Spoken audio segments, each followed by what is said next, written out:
Commander Jack Harrison walked slowly across the bridge of the massive spaceship. Metal floor made soft sounds under his heavy boots. This was not just any ship.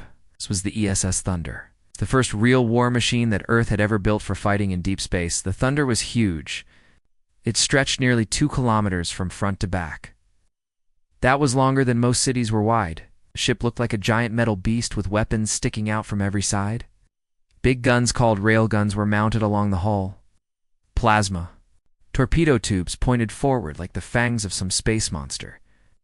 Every part of the ship was built for one purpose: to fight and win against anything that might threaten Earth. It had taken 15 years to build this ship. 15 long years of planning, building, and testing. The name Thunder came from something special. On the night when humans first heard strange signals from deep space, a terrible storm had hit Earth. Lightning crashed across the sky all night long. The thunder was so loud that people could not sleep. That storm became a symbol, just like the thunder announced the lightning. This ship would announce that humans were ready to defend themselves. Jack stopped at the big window that looked out into space. Stars twinkled like tiny diamonds against the black emptiness. Somewhere out there were the things that had sent those signals. Somewhere out there might be enemies or friends. No one knew which yet. Dr. Lisa Murphy sat at her station near the center of the bridge. She was the chief science officer, which meant she was responsible for all the sensors and computers that helped them understand what was happening around them. Her job was to watch the screens and listen to the radio signals. From space, she had been doing this for 3 months now, ever since they had left Earth. 3 months ago, the big listening stations back on Earth had detected something amazing. They had picked up energy signals from a place called the Kepler system. Kepler system was far away, many light years from Earth. The signals were not natural. They were too organized, too purposeful. Something intelligent was making them. The readings that came back were scary. The signals suggested that there was not just one ship out there. There was a whole fleet. Each ship in that fleet was bigger than anything humans had ever built. Even bigger than the Thunder. Lisa looked up from her glowing screens. Her face was serious.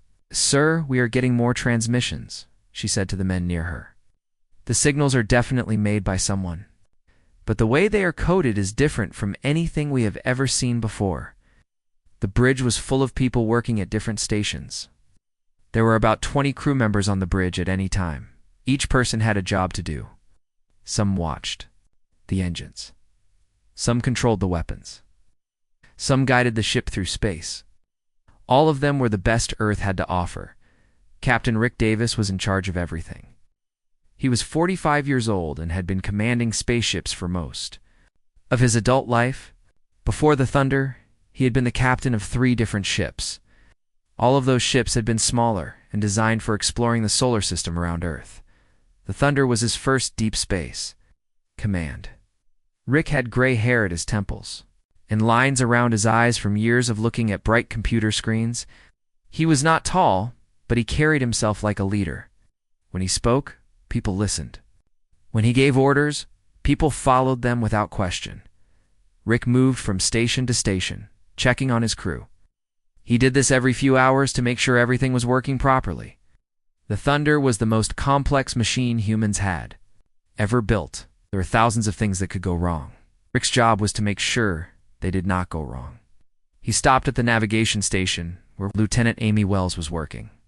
Amy was young, only 28 years old, but she was the best pilot Earth had ever trained. She could fly the Thunder through asteroid fields or dock it at space stations with perfect precision. "How long until we reach the place where the signals are coming from?" Rick asked her. Amy looked at her calculations on the screen in front of her. Numbers and star charts filled the display. "At our current speed, 36 hours, sir," she said. "The signals are coming from the 4th planet in the Kepler system." Rick nodded. 36 hours. 36 hours, they would find out if humans were alone in the universe. They had always wondered about this question. Were there other intelligent beings out there among the stars? Now they were about to get their answer. The Thunder had been traveling for 3 months to reach this point. They had left Earth's solar system behind and pushed deeper into space than any human had ever gone before. The ship moved faster than the speed of light. Using technology that had been developed just for this mission, the crew had spent those 3 months preparing. They had run battle drills every day. They had tested every weapon and every system on the ship. They had studied everything Earth knew about space combat, which was not very much since humans had never fought a space battle before.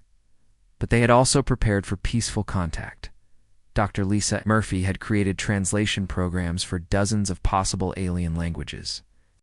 The ship carried gifts and samples of human culture. They had music and art and literature stored in their computers. They wanted to show any aliens they met that humans were civilized and peaceful. The bridge was quiet except for the soft sounds of the computers and the gentle hum of the engines. Everyone was focused on their work. They all knew that they were part of something historic. They were the first humans to go looking for alien life. They were the ones who would make first. Contact. Jack looked out the window again. The stars did not look any different than they had 3 months ago. Space looked empty and peaceful. But somewhere out there, intelligent beings were waiting. The signals proved that. The question was whether those beings would be friendly or hostile. The Thunder was ready for either possibility. If the aliens were peaceful, the ship could serve as an embassy. The crew could negotiate and trade and learn from each other. If the aliens were hostile, the Thunder could fight. Every weapon on the ship had been tested and was ready to fire. Rick walked back to his command chair in the center of the bridge.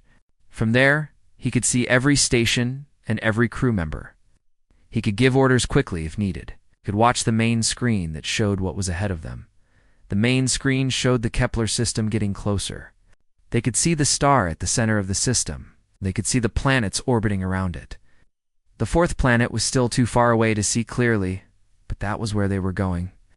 All stations, report status, Rick said into his microphone. One by one, the crew members reported that their systems were working properly. The engines were running smoothly. The weapons were charged and ready. The sensors were scanning space ahead of them. The communication systems were monitoring all frequencies for more alien signals. Everything was ready. Earth's first Star Destroyer was approaching its destination. In 36 hours, they would find out what was waiting for them in the Kepler system. They would learn whether humans were alone in the universe or whether they were about to join a community of intelligent species. The Thunder continued its journey through the darkness of space, carrying the hopes and fears of all humanity toward an uncertain future among the stars.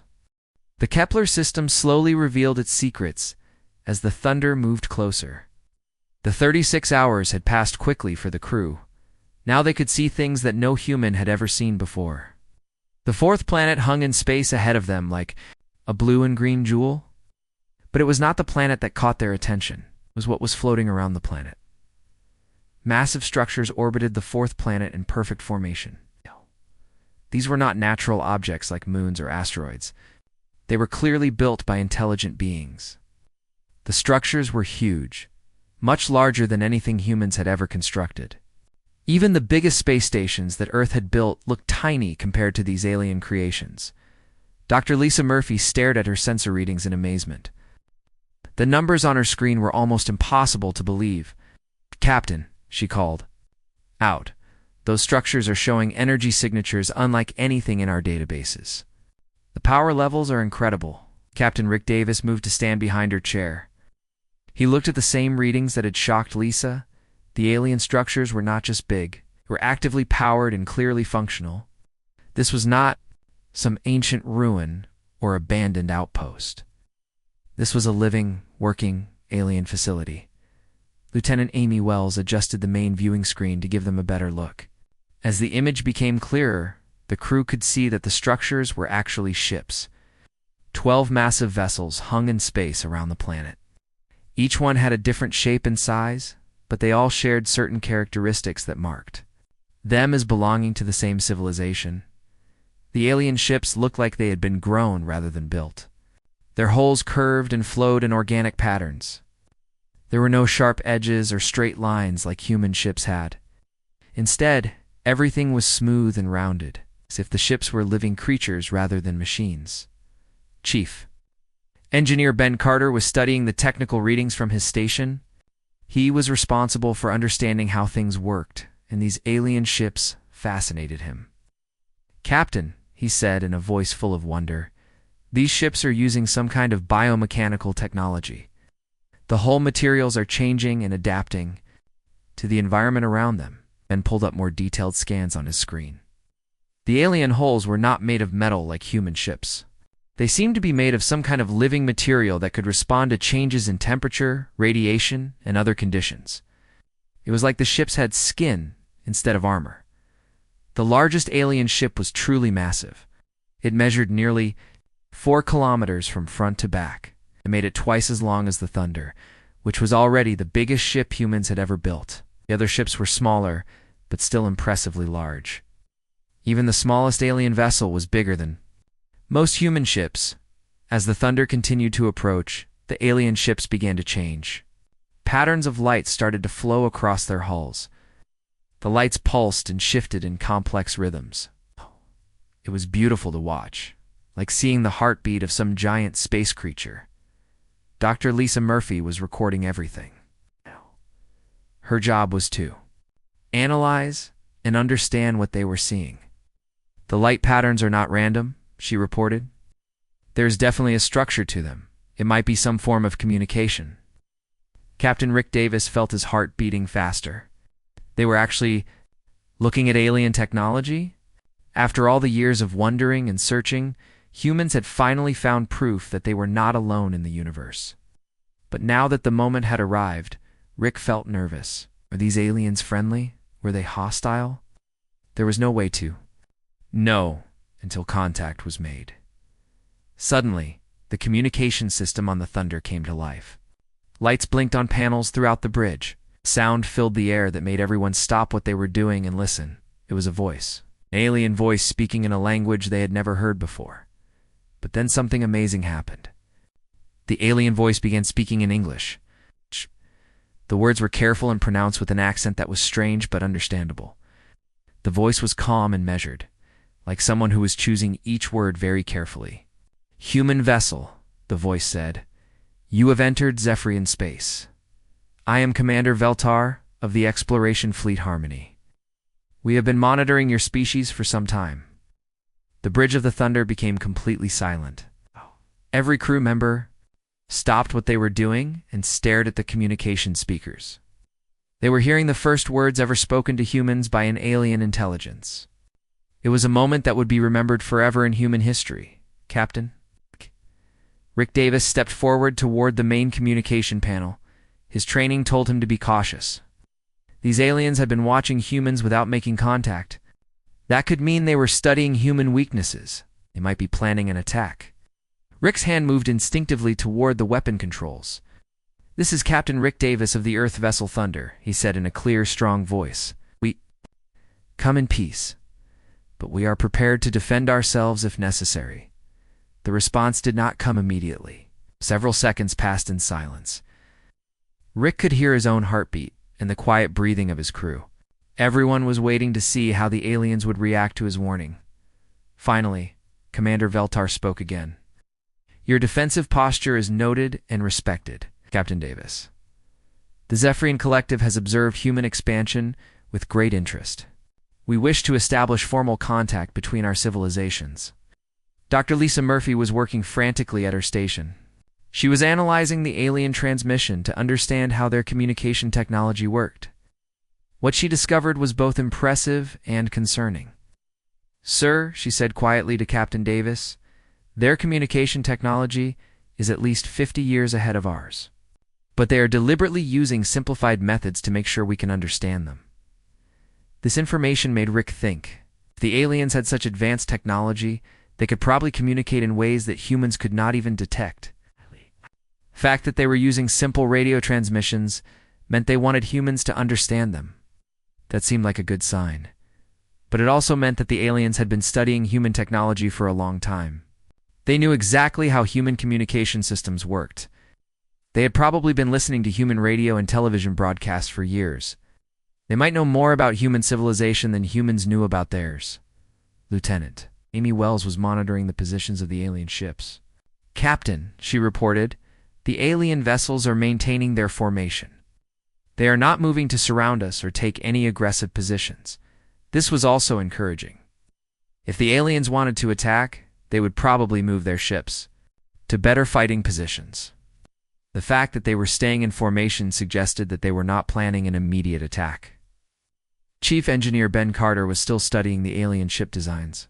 "Sir," he said, "their ships are not heavily armed. I can see some weapon systems, but they appear to be defensive rather than offensive. These look more like exploration vessels than warships." Captain Rick Davis considered all of this information. The aliens had advanced technology, but were not acting aggressively. They had been watching humans, but had chosen to make peaceful contact. Their ships were designed for exploration rather than conquest. All of these signs pointed toward a peaceful first contact situation. But Rick also knew that appearances could be deceiving. Just because the aliens seemed peaceful did not mean they actually were peaceful. He decided to proceed with caution while remaining open to the possibility of friendship. "Commander Veltar," Rick said into the communication system, "we appreciate your peaceful intentions. We would like to learn more about your civilization and share information about ours. How do you propose we proceed?" The first conversation between humans and aliens had begun. Earth's first Star Destroyer had successfully made contact with an alien civilization. Now they had to figure out what would happen next. 3 days had passed since Captain Rick Davis first spoke with Commander Veltar. Those 3 days had been filled with careful conversations and slow progress. The humans and the Zephyrians were learning to understand each other step by step. The process was not easy. Even though the Zephyrians could speak English, there were many ideas that did not translate well between the two species. Words that meant one thing to humans meant something completely different to aliens. Dr. Lisa Murphy had been working around the clock to create better translation programs, but progress was being made. The Zephyrians had shared basic information about their civilization. They were an old species that had been traveling between the stars for hundreds of years. They were explorers and scientists who spent their time studying the galaxy and learning about different worlds. Commander Veltar had been very patient with the humans. He answered their questions slowly and carefully. He seemed to understand that this was all new and strange for the people from Earth. He had explained that the Zephyrians were part of something called the Collective, which was a group of different alien species that worked together. The Zephyrians had also been curious about humans. They had asked many questions about Earth and human civilization. They wanted to know about human history, human technology, and human culture. Commander Veltar seemed particularly interested in how quickly humans had developed space travel. Rick Davis had been cautious but friendly during these conversations. He shared information about humanity, but was careful not to reveal anything that might be used against Earth. He talked about human achievements in science and art, but he did not give details about human military capabilities or the locations of important Earth facilities. The crew of the Thunder had been fascinated by everything they learned. This was the first time humans had ever spoken with beings from another world. Each conversation revealed new wonders and new questions. The universe was much more complex and interesting than they had ever imagined. But on the 4th day, something changed. Commander Veltar's voice sounded different when he contacted the Thunder. There was a new tone in his words, something that sounded like worry or concern. "Captain Davis," Veltar said, "there is something your species must understand about this region of space.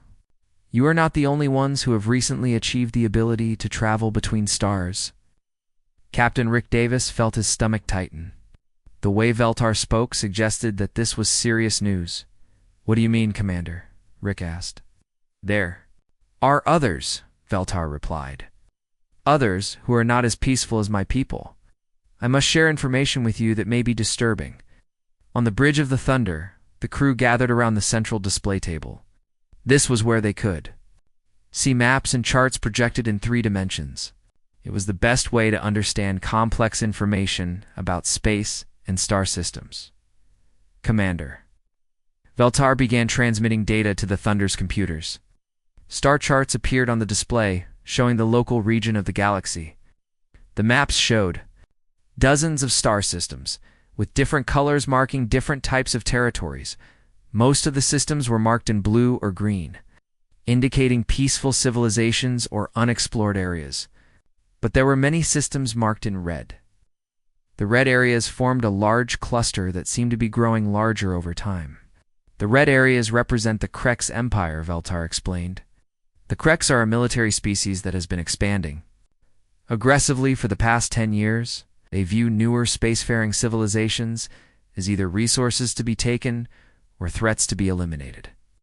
Lieutenant Amy Wells studied the tactical display with growing alarm. She was good with numbers and distances, and what she saw made her very concerned. "Sir," she said to Captain Davis, "according to these charts, the Krex territory extends to within 12 light-years of Earth. If they have fast ships, they could reach our solar system in a matter of months." This news hit the crew like a physical blow. They had come to the Kepler system expecting to find either empty space or peaceful aliens. Instead, they had discovered that Earth was in immediate danger from an aggressive alien empire. Chief Engineer Ben Carter was studying the technical information that Veltar had shared about Krex technology. What he read made him even more worried. "Captain," he said, "their ships are built specifically for conquest. Heavy armor, powerful weapons, and they travel in massive battle fleets. This is not a civilization that explores or trades. This is a civilization that conquers." Dr. Lisa Murphy was analyzing the historical data about Krex expansion. "Sir, they have conquered 17 different star systems in the past decade. Each time they encounter a new spacefaring species, they either force them to surrender or destroy them completely." Captain Rick Davis felt the weight of responsibility settling on his shoulders. The Thunder had been built to explore and defend, but it had been designed to fight theoretical enemies. Now they were facing a real threat, with proven capabilities and a history of aggression. Commander Veltar Davis said into the communication system, "How have the Zephyrians avoided conflict with the Krex?" "We have been fortunate," Veltar replied. "Our ships are faster than theirs, and we have been able to avoid direct confrontation. We also have diplomatic relationships with other species that the Krex do not wish to anger. But your species does not have these advantages." The bridge crew exchanged worried glances. Earth was alone in the galaxy. They had no allies, no treaties, and no protection other than what they could provide for themselves. The Thunder was powerful, but it was only one ship. According to the intelligence that Veltar had shared, the Krex traveled in fleets of dozens of ships. "What can you tell us about Krex military tactics and technology?" Captain Davis asked. Veltar's response was detailed and concerning. "They rely on overwhelming firepower and numerical superiority. Their standard battle formation uses heavy ships to break enemy defenses, while smaller ships surround and destroy fleeing vessels. They do not take prisoners, and they do not negotiate." Chief Engineer Ben Carter was taking notes on everything Veltar said. "Do they have any weaknesses?" he asked. "They are predictable," Veltar replied. "They use the same tactics in every battle because those tactics have always worked for them. They have never encountered serious resistance from a species that could adapt and change during combat." Dr. Lisa Murphy looked up from her analysis. "Commander Veltar, what do you know about human military capabilities?" There was a pause before Veltar answered. "We have observed your species for several years. We have seen your conflicts on Earth and your rapid technological development. Humans appear to have something that most species lack, the ability to adapt quickly to new situations and develop creative solutions to problems." Lieutenant Amy Wells was studying the star charts again. "Sir, if the Krex are expanding in this direction, they will encounter Earth eventually. It might not be months, but it will probably be within a few years," Captain Rick Davis considered. All of this information, Earth needed to be warned. The planet needed to prepare for the possibility of alien invasion. But the Thunder was months away from Earth, and there was no way to send a message that would arrive faster than the ship itself. Commander Veltar Davis said, "Would the Zephyrians be willing to help Earth prepare for this threat?" "The Collective has policies about interfering in conflicts between other species," Veltar replied carefully. "But we are not forbidden from sharing information or providing advice. We have no love for the Krex Empire." This was the best news the humans had heard in days. They were not completely alone. The Zephyrians might not be able to fight alongside them, but they could provide intelligence and guidance. But even with alien help, the task ahead seemed almost impossible. Earth would have to prepare for war against an enemy that had never been defeated. The alarm bells rang through every corridor of the Thunder. Sound was sharp and urgent, telling everyone on the ship that danger was approaching. Captain Rick Davis had hoped they would have more time to prepare, but the Creks had found them. First, Lieutenant Amy Wells was at her navigation station, watching the sensor displays with wide eyes. "Captain," she called out, "8 large vessels just dropped out of hyperspace at the edge of the system. They are moving toward us at high speed." Dr. Lisa Murphy was working frantically at her science station. The readings she was getting made her hands shake as she typed. "Sir, these ships match the Creks designs that Commander Veltar showed us. They are definitely hostile vessels." Captain Rick Davis moved to the center of the bridge and sat down in his command chair. From there, he could see every station and give orders quickly. This was the moment he had trained for his entire career, but he had never expected to face such overwhelming odds. "All hands, battle stations," Davis announced over the ship's communication system. His voice was calm and steady, even though his heart was beating fast. "This is not a drill. We're about to engage hostile alien vessels." Throughout the Thunder, crew members ran to their positions. In the engine room, Chief Engineer Ben Carter began rerouting power to the weapons and shields. In the weapons control center, gunners loaded the railguns and charged the plasma torpedo tubes. Everyone knew their job and did it without hesitation. The main viewing screen showed the approaching Creks fleet. The alien ships were dark and threatening, nothing like the elegant Zephyrian vessels they had seen before. These ships were built for war. Their hulls were covered with armor plates and weapon arrays. It looked like metal predators moving. Through space, Lieutenant Colonel Jake Morrison was the Thunder's tactical officer. His job was to coordinate all the ship's weapons and defensive systems. He studied the enemy formation on his tactical display and did not like what he saw. Captain Morrison reported, "The enemy vessels are twice our size, and they have us outnumbered 8-1. But their weapon technology appears to be similar to ours." Intelligence reports from the Zephyrians were accurate. This was both good news and bad news. The good news was that human weapons might be able to damage Creks ships. Bad news was that the Creks had many more weapons than the Thunder did. The Creks' attack came without any warning or attempt to communicate. Bright beams of energy suddenly lanced across space from the alien ships. The beams moved faster than lightning and struck the Thunder's shields with tremendous force. The entire ship shook from the impact. Lights flickered on the bridge as the power systems struggled to handle the energy overload. Sparks flew from some of the control panels, and the smell of burned electronics filled the air. "Evasive maneuvers," Captain Davis ordered. "Do not let them get a steady target lock on us." Lieutenant Amy Wells pushed the Thunder into a series of complex movements.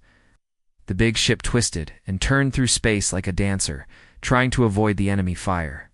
The Creks' weapons were powerful, but they could not hit what they could not track.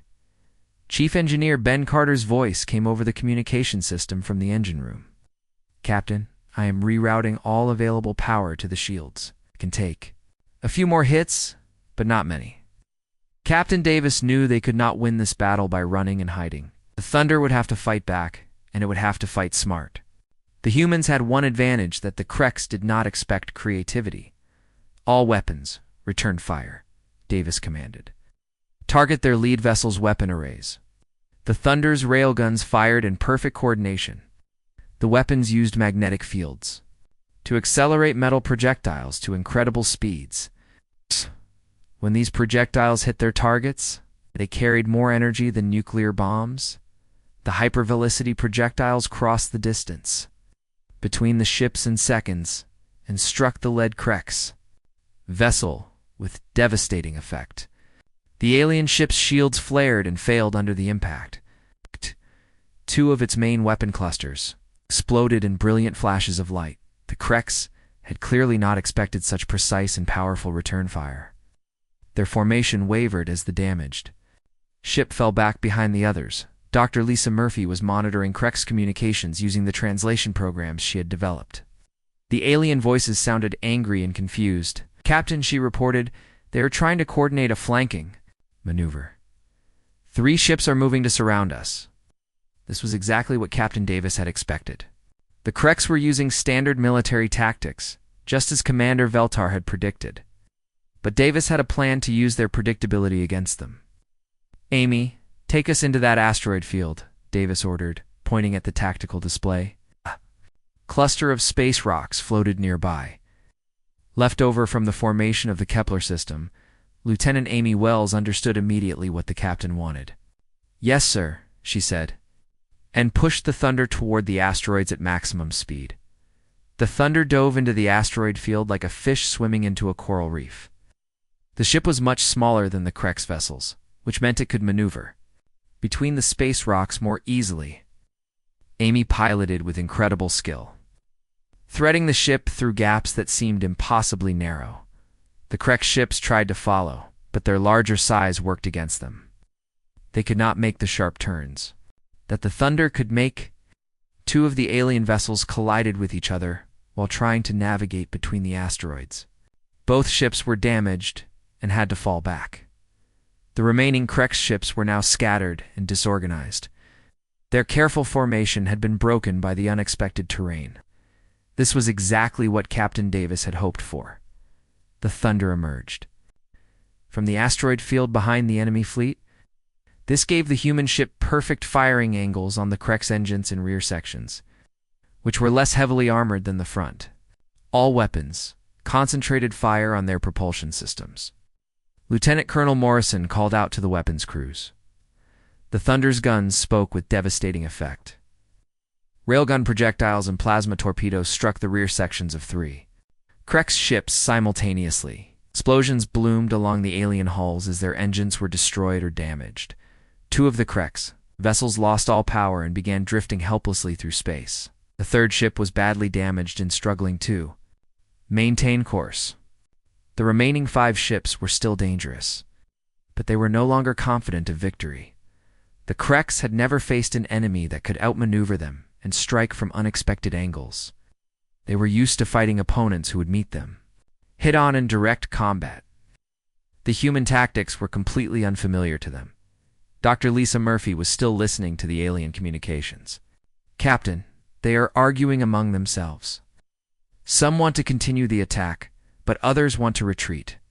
The Thunder continued to move through the asteroid field, using the space rocks as cover while striking at the Krek ships. It came from a different direction, making it impossible for the aliens to predict where the humans would appear next. Chief Engineer Ben Carter reported that the Thunder's weapons were performing better than expected. "Captain, our targeting systems are more accurate than theirs. We are hitting them much more often than they are hitting us." Another Krek ship suffered a critical hit to its main reactor. The explosion was visible across the entire star system. As the alien vessel broke apart, the remaining 4 ships finally decided that they had had enough. The Krek's fleet began moving away from the battle, heading back toward the edge of the system where they could jump to hyperspace. They were retreating, admitting defeat for the first time in 30 years of conquest. Captain Rick Davis watched the enemy ships disappear into hyperspace. The Thunder had won its first battle, but Davis knew this was only the beginning.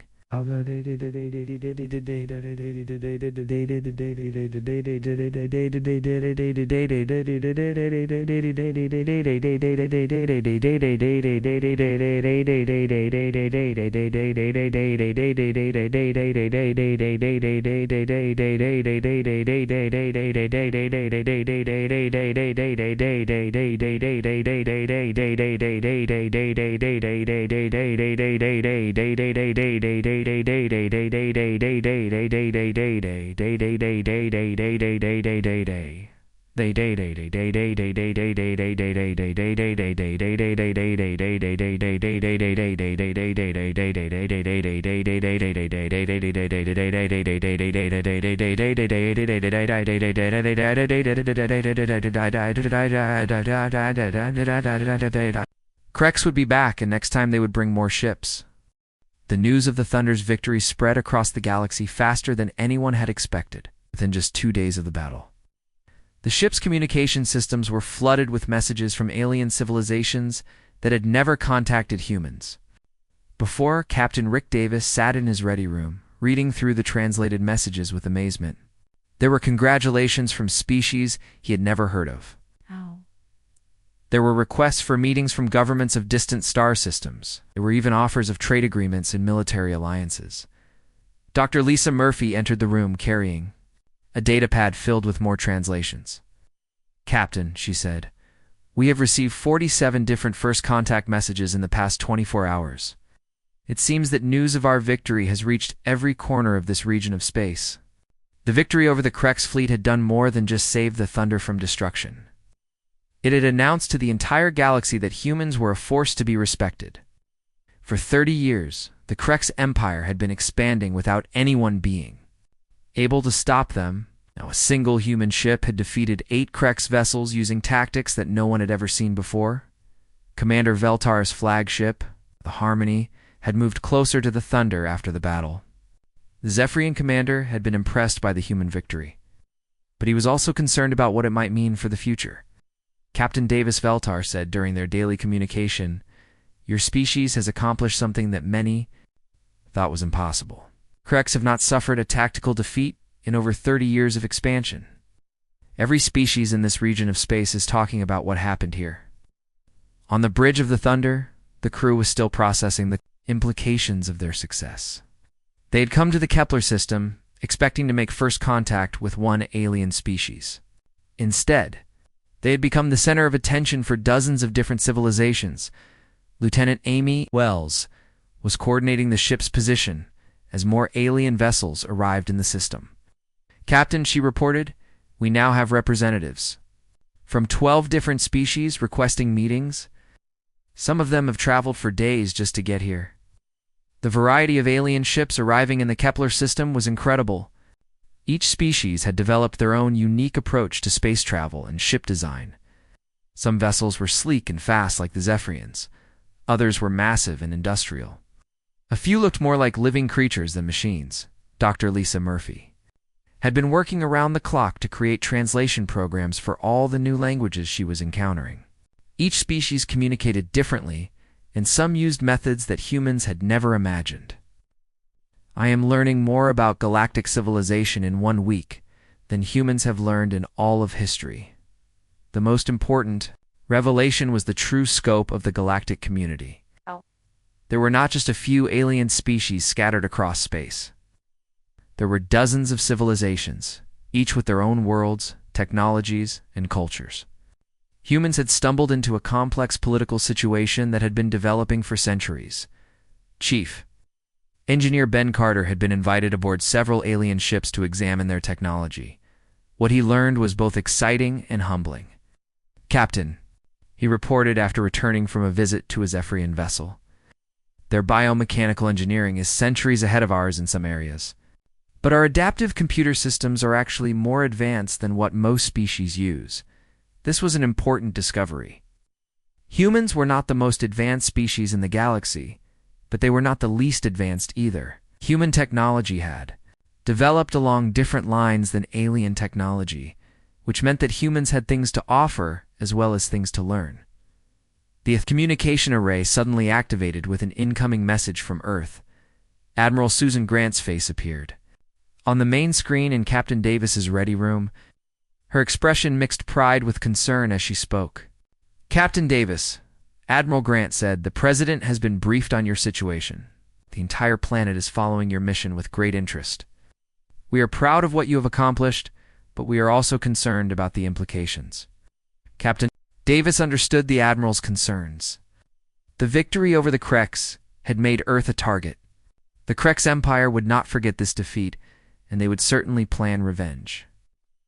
Earth needed to prepare for the possibility of a large-scale alien invasion. Admiral Davis replied, "I recommend that Earth begin immediate preparations for a larger conflict. The Krex Empire is much bigger than we initially thought, and our victory here will make them see Earth as a serious threat." Admiral Grant nodded grimly. "We have already begun expanding our fleet construction programs, but it will take years to build enough ships to defend against a major alien attack. In the meantime, we need allies. This was exactly what Captain Davis had been thinking. Earth could not defend itself alone against the Krex Empire. But the victory at Kepler had shown that humans could be valuable allies to other species, who were also threatened by Krex expansion. Commander Veltar had been listening to the conversation between the human officers.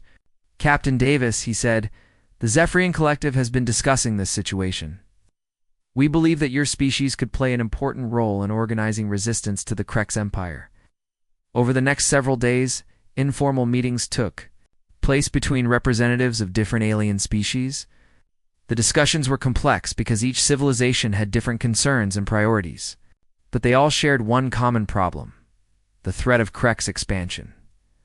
The humans found themselves in an unusual position.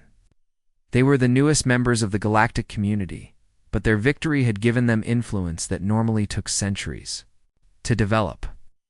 Other species wanted to hear human ideas about military tactics and defensive strategies. Lieutenant Colonel Jake Morrison had been invited to present human military doctrine to a gathering of alien commanders. His presentation focused on the concepts of flexibility and adaptation that had won the battle against the Krex. The key to defeating the Krex, Morrison explained to the alien audience, is to avoid fighting the kind of battle they expect. They have been successful because they use overwhelming force in predictable ways. If we can force them to fight unpredictable battles, we can neutralize their advantages.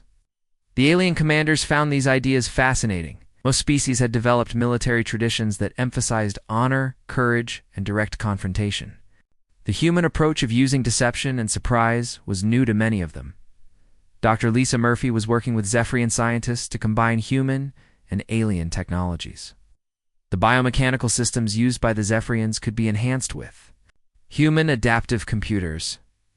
The result would be ships that could literally grow stronger during battle. Captain, she reported excitedly, if we can integrate these technologies, we could upgrade our entire fleet within a year. The combination of human adaptability and alien biomechanics could produce ships that are far superior to anything the Krex have. Chief Engineer Ben Carter was equally excited about the possibilities. Sir, the Zephyrians have offered to help us retrofit the Thunder with their hull regeneration technology. We could become the first truly hybrid human-alien warship. Admiral? Grant's voice came through the communication system with new orders from Earth. Captain Davis, the President, has authorized the formation of the Galactic Defense Initiative. You are ordered to establish a permanent human presence in the Kepler system and begin coordinating with our new alien allies. Captain Rick Davis felt the weight of this responsibility. The Thunder had been built to explore and defend, but now it was becoming something much more important. It would serve as humanity's first embassy to the galactic community. Understood? Admiral Davis replied. The Thunder will serve as the foundation for Earth's presence in galactic politics. As Earth's first Star Destroyer settled into its new role, the crew realized that they had not just won a battle. They had secured humanity's place among the stars and proven that human creativity could overcome any challenge the galaxy might present. The age of human expansion into the greater galaxy had begun, with the Thunder leading the way into an uncertain but promising future filled with new allies, new technologies, and new possibilities among the stars.